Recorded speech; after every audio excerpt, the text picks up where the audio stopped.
welcome back, ladies and gentlemen, to the Code A. This is the GSL sponsored by Hot 6. I am Moltrap. With me, of course, is Caldor. Welcome back, Caldor. How was your trip? Oh, my trip was actually really great. It was awesome. It was nice to meet all the European players once again, and of course, I was pretty happy that Tasia won.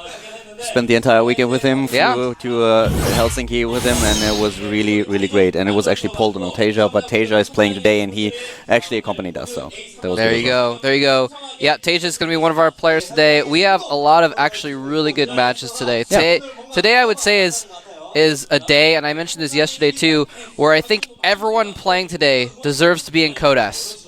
All the players that are playing today are really good, really high level, but of course only half of them will be going directly into Code S today, and the other half will still be going to the up and down matches though.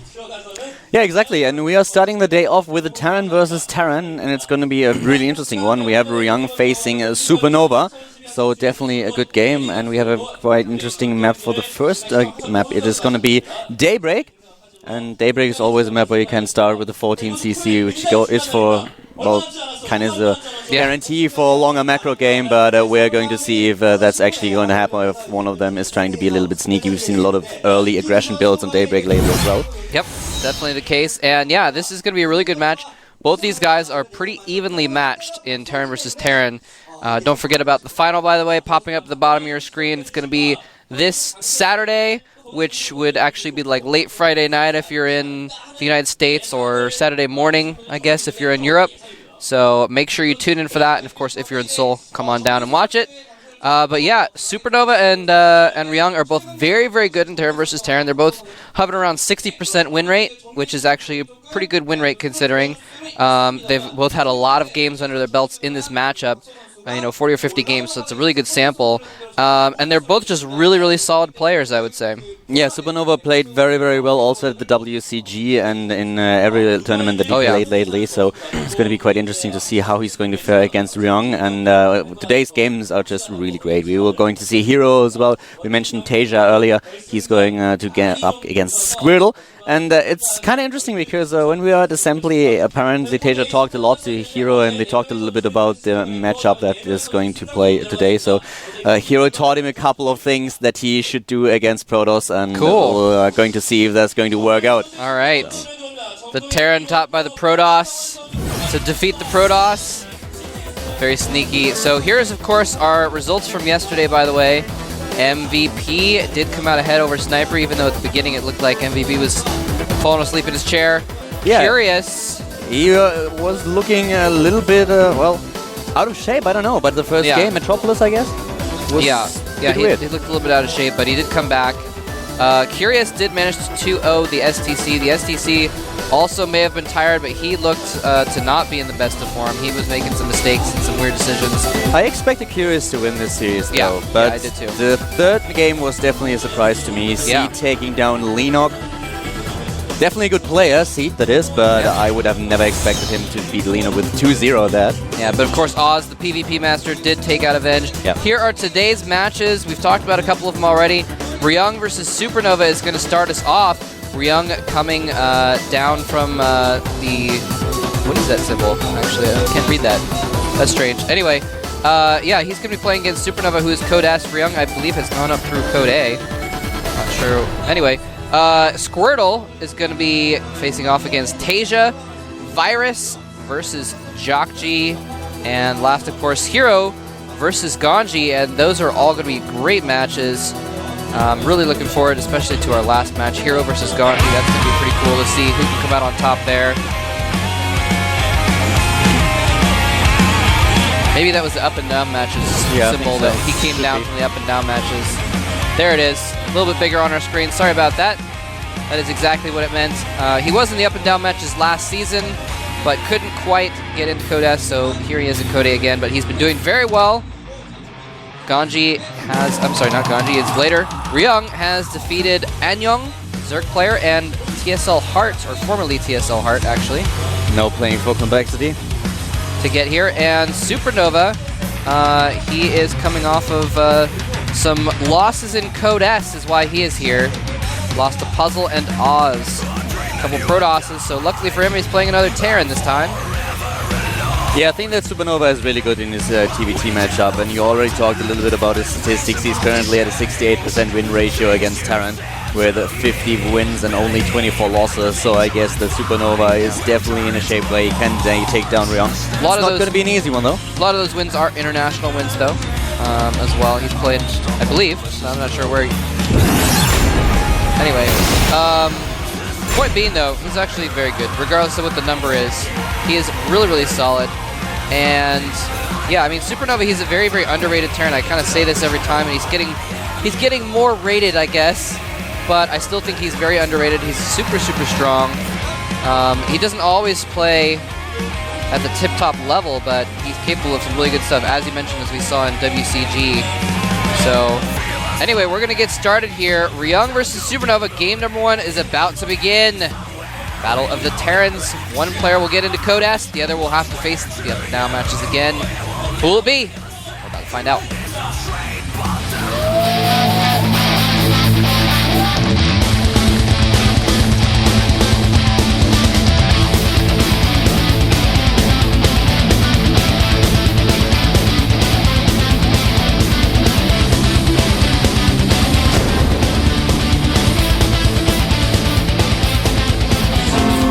At the bottom left of the map, we have on Daybreak in the red color our player for Team Slayers. It is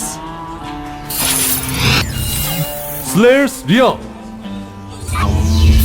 Very nice guy. He's really tired today. I talked to him a little bit earlier. Anyway, up here at the top right, though, is his opponent from the team Old Generation StarCrafters, formerly known as Visair.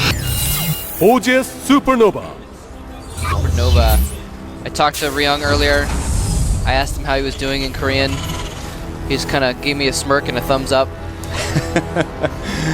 Well, he did pretty well in the last games that he played against Terran. He won against Top with 1-0, and he was also able to defeat Hart, whom we talked about earlier in Code A. And we have now a gas first for SuperNova. So SuperNova is definitely going to start with a little bit of early aggression. And this is a build that we've seen occasionally lately, especially the TSL players have been playing it quite a bit. And what you do is you don't only build the barracks right next to your opponent's base, but you also build the factory and the starport. And we've seen even some of the players move the factory over into their opponent's main base. So you play with a little bit of a drop play, go for one medivac, and there's no scouting for Ryung whatsoever. And this is a build that I've casted in Code A as well, but I also saw a lot of the training games of the TSL players, and they used to really like this build, especially because right now it's not all that known yet. So as you can see, Ryung is not scouting for it, and this is definitely a problem, or going to be a problem for Ryung. Upon realizing in the main base of his opponent that there is just now the factory, he might decide to scout again, but it's obviously also a little bit of a problem that he does not know exactly what's happening now. Yeah, he knows something is up. He sees the gas. He obviously sees the factory. So he knows there's a barracks somewhere on the map. SuperNova may just be using this in order to put a little bit of pressure on, maybe make a couple Marines. But then he's also, if he's going to be going for a mech build, which is likely at this point, then he's going to actually be able to float that barracks into Ryung's base at a crucial moment and scout what is going on in his base as well. So that's going to be a really cool move there if he doesn't choose to just use the barracks to make some units. And he's actually rallied his Marines back home to kill the scouting SCV.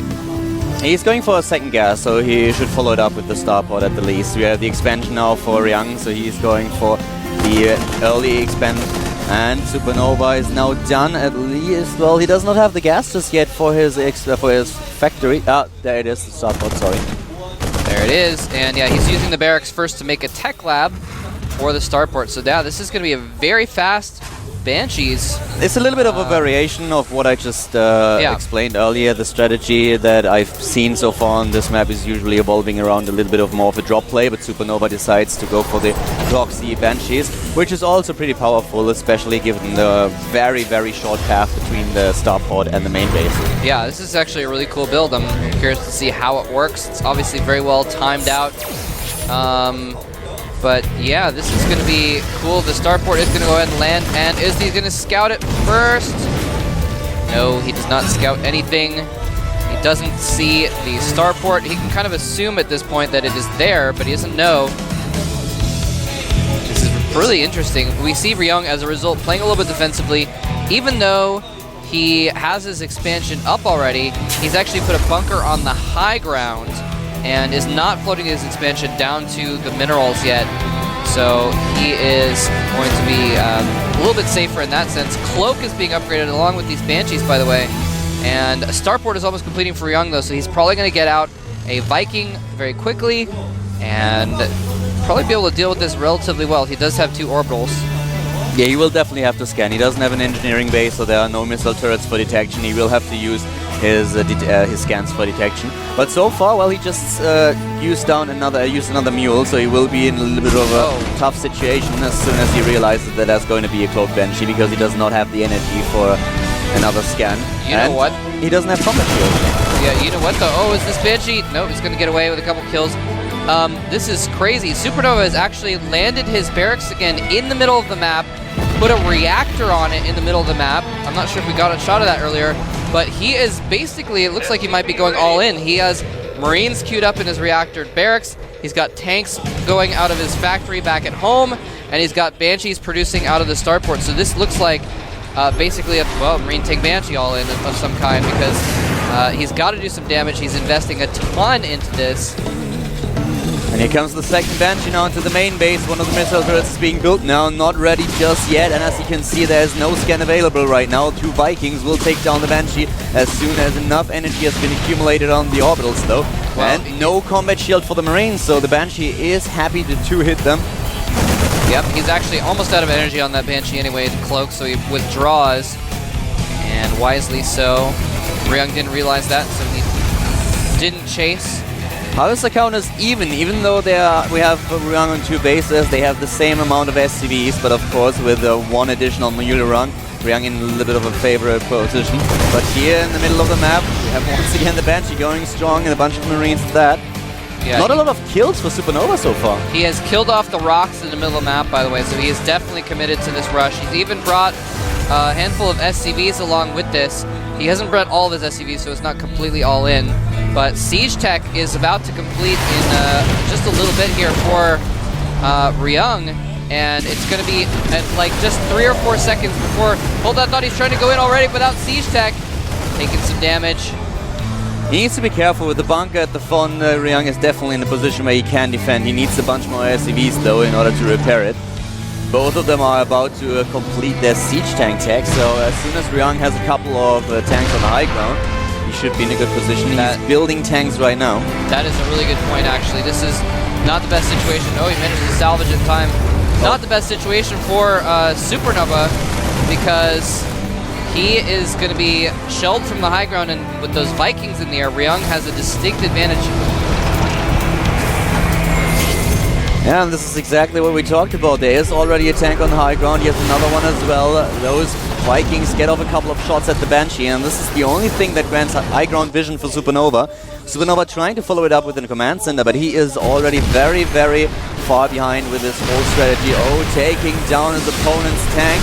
Needs to be careful though. Yes, the Banshee is doomed, but the tank might die as well. No, just survives, barely. That was close. That was close. He actually, that was weird. He landed his Vikings for a moment so they could take the siege tank fire from SuperNova's siege tanks, and they did so, which saved his tank, but he actually took a lot of damage on his Vikings as a result. Ryung is now saturating 2 mineral lines, which definitely gives him an edge over SuperNova in regards to his economy.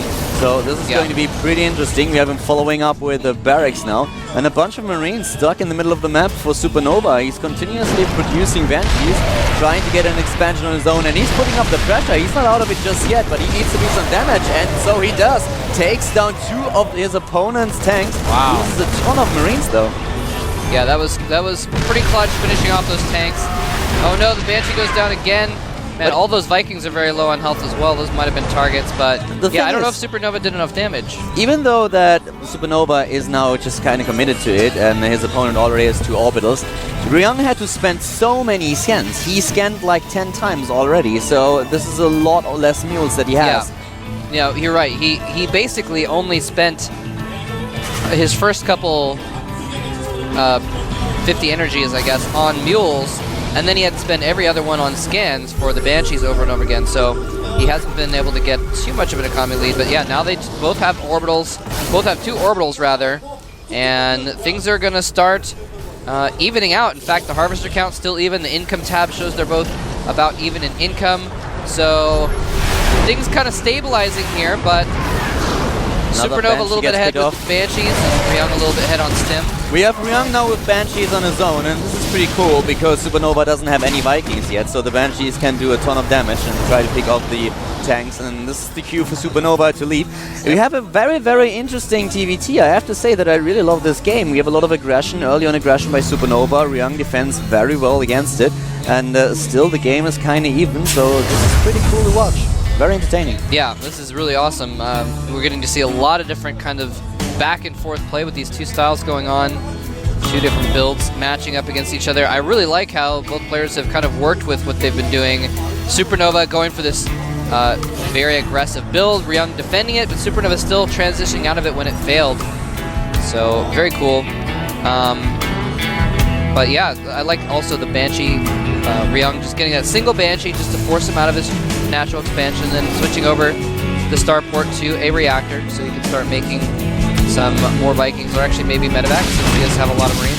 We're Banshee now on the main base of SuperNova, trying to do some damage to the economy, and actually doing a really good job of that. So we have now Ryung with a lot of kills already, 5 kills on the Banshee, taking down SCV after SCV, focusing on one of the supply depots, and there's not a lot of anti-air on the main base. So Ryung with a very nice build right now. SuperNova might be in a ton of trouble here. Yeah, he's taken out a lot there. The Banshee has 9 kills on it. And oh no, in the middle of the map, his tanks are exposed! But Ryung doesn't want to actually run into that tank fire. Wisely of him, but a little bit risky to have SuperNova's tanks apart from his Marines. He had actually sent his Marines only back to his main base to deal with that Banshee. And of course, now that the Marines evacuate, the Banshee comes back in. We have once again the Banshee for Ryung being aggressive, and he is doing a lot of better job when it comes down to the harass of his opponent's economy. And this, the Marines already on +1 attack upgrade, and the Legend is pointing it out for us once more. So this is really going to be a problem for SuperNova. He went for a very, very aggressive build, and he did not do the damage he was supposed to. Ryung defended very, very well, and is now in quite the comfortable position, already trying to get a 3rd base up. Going for the +2 attack upgrade, +1 armor, so he is ahead in upgrades. His tech is looking pretty good. SuperNova even has to rebuild his starport. Yeah, and Ryung, of course, just has... The problem with SuperNova's build is his buildings are all out in the middle of the map, so he's lost his starport. And oh, it looks like Ryung is actually... He's going for a trade. He saw SuperNova's army moving out, and he's actually stimmed his whole army forward. Here's SuperNova engaging into Ryung's natural expansion. There's tanks there, but oh, Ryung has just such an advantage. He's got so many more units. He needs to get up that ramp. He does, and Ryung just has to fend off these few tanks that are remaining, and he'll be able to win this trade very easily. He might not be able to take down the tanks, but at least he's able to kill a few of them. And as the GG, as SuperNova realizes that this game is not going in his favor. 1-0 for Ryung. Well played. I have to give it to this last player. That was actually quite impressive. Yeah, definitely. Very, very cool. He saw what was going on, played it defensively, and just kind of held out, got the siege tech, headed back at the exact same time that his opponent did, so he was able to just siege up on the high ground, take a defensive position, and yeah, just had the econ advantage at that point. A lot of advantages at that point, actually. Yeah, SuperNova expected this early aggression to do a lot more damage than it actually did, so very well defended by Ryung. Yeah. And SuperNova is going to face Ryung now on a dual side, which is going to be the 2nd map of our best of 3, the first one for the day. And, well, dual side is also a map where you can get sneaky, where you can put up the aggression, you can go for proxy, barracks, marauder, for example. So this is going to be the chance for SuperNova to get back into this best of 3 and tie the series. The players are already in the lobby and apparently ready to go. Indeed. They are 1A, 2A, 3Aing in the lobby, getting ready to go ahead with the next game. There's SuperNova contemplating his play in the last game. And that was just a build order thing. I think part of the reason why that went so well for Ryung is he actually scouted pretty early and was able to get into SuperNova's base right when his factory started in his base. So he kind of said, all right, well, I know exactly what's coming. I can just prepare for it. Anyway, that's one of the things. If you don't build a factory in the main base, then you keep your opponent guessing if there's going to be some kind of different rush. But, well, I guess you kind of, but with the early gas that you definitely are going to scout, you should be aware that it's going to be a tech build and not just some kind of marauder attack. So, yeah, you're right. With the scouting SCV, he had all the information that he needed, even if he would have built the factory at another position. Yeah. And, I mean, that's why we even saw SuperNova send his Marines back home to attack that scouting SCV, so we try and keep him more in the dark. Game 2 is about to begin, though. Ryung versus SuperNova. Who will make it into Code S? Let's find out.